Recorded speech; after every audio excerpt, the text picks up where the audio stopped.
af mig, og den der Simon, den tog vi heller ikke.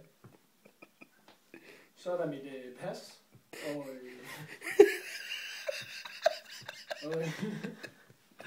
og Kaspers pas.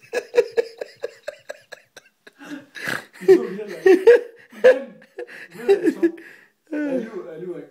Jeg har i dag, mig og Henrik kommer hjem lige stille og roligt. Vi kigger ind i døren. Hvad er der?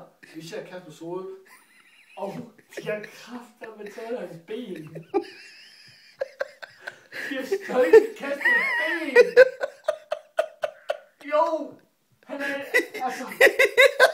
Vi har lige nu, der sidder jeg foran mig. Kasper med et hoved og en krop uden ben. Jeg ved ikke, hvad folk skal. Jeg har prøvet at vække ham. Mig, vi har stået og... Han ligner ham general for Forrest Gump. Det er Forrest Gump.